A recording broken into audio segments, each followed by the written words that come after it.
Sébastien, parle-moi un petit peu de toi. Je suis une personne avec autisme qui a eu un vécu hospitalier. Et, j'ai eu une médicamentation assez lourde. Mais pour autant, j'ai réussi à travailler. Donc j'ai fait une école d'ingénieur et passé l'agrégation. Et ensuite, j'ai fait pas mal développeur et finir par travailler en Nouvelle-Zélande, à Katmandou, et entrepreneur. Quelles sont tes forces dans le monde du travail, que ce soit pour une entreprise ou un projet perso? Mes forces, je dirais que j'ai toujours une vision originale de voir un problème ou le contexte dans lequel je travaille.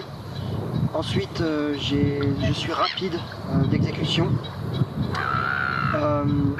J'assume mes faiblesses, ce qui permet souvent de pouvoir aborder le problème plus facilement.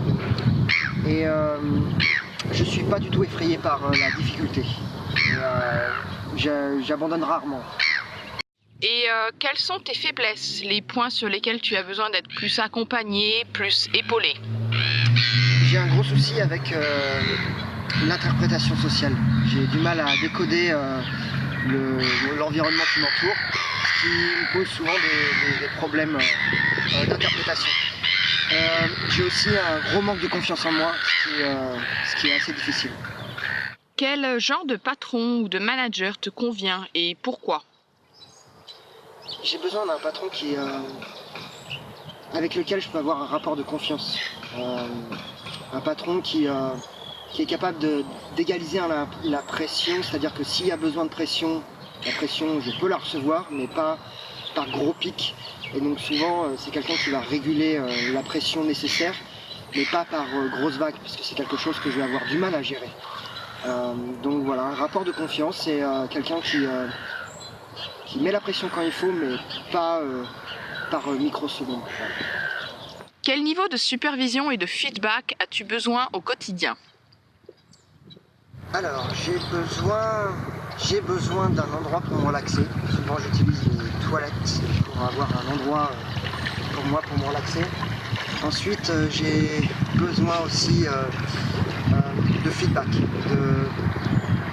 qu'on me dise réellement quelle a été l'efficacité de mes actions pour pouvoir toujours m'améliorer. Je cherche toujours à m'améliorer et donc le feedback pour moi est assez important. Puisque vu que mon interprétation souvent sociale ou de l'environnement est pas parfaite ou un peu biaisée, je pense qu'il est important pour moi d'avoir des feedbacks réguliers.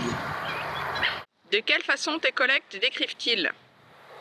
Mes collègues me décrivent souvent comme une personne joyeuse qui crée du lien dans l'équipe, toujours prête à aider.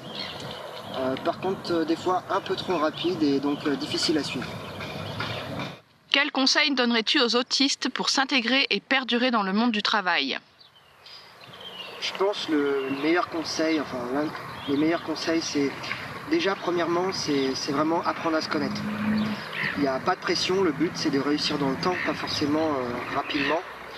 Ensuite, justement, par rapport à ça, ce qui est assez important, c'est quand on ne comprend pas, demander exactement de clarifier les consignes.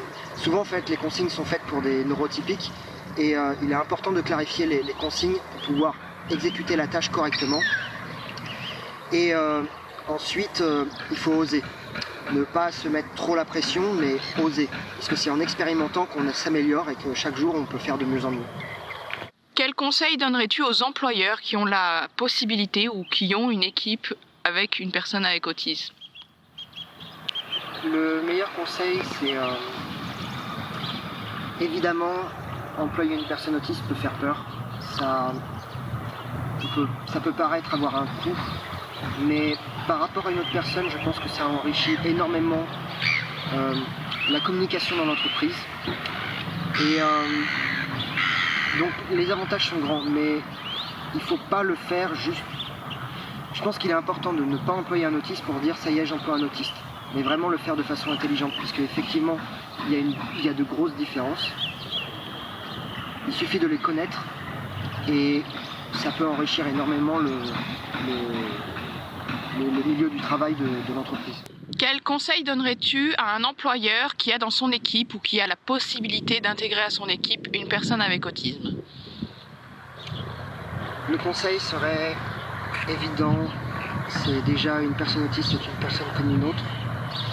il y a des différences, il faut les connaître, et lorsqu'on connaît ces différences, la personne autiste peut justement apporter quelque chose de différent dans l'entreprise, qui ne va pas seulement bénéficier l'ambiance à l'intérieur de l'entreprise, mais aussi les protocoles, une meilleure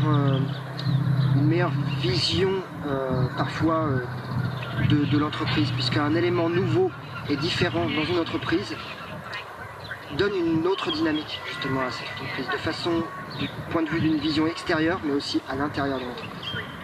Alors, que peux-tu nous dire de la différence avec la vie en Nouvelle-Zélande et qu'est-ce que ça t'a apporté? La Nouvelle-Zélande pour moi était vraiment quelque chose qui m'a apporté du bien. Être à l'extérieur d'un milieu familier où je me sentais parfois un peu enfermé. La nature me fait énormément de bien. Et donc je suis arrivé il y a 2 ans en Nouvelle-Zélande où je travaillais au départ plutôt à Queenstown à la maison. Et finalement travailler seul n'a pas été quelque chose qui a été très bon pour moi. Donc j'ai cherché à travailler dans une équipe. Et donc je suis arrivé à la société Kathmandu en Nouvelle-Zélande. Et là vraiment, dans les sociétés néo-zélandaises, on voit vraiment que le bien de l'employé est important, en tout cas dans la société Kathmandu. Et je m'y sens extrêmement bien et j'apprends justement d'autant plus à communiquer avec les autres et à gérer des projets aussi avec d'autres collègues. Et c'est très enrichissant pour moi, non pas au niveau technique, mais plus au niveau humain. Et ça, c'est important pour moi.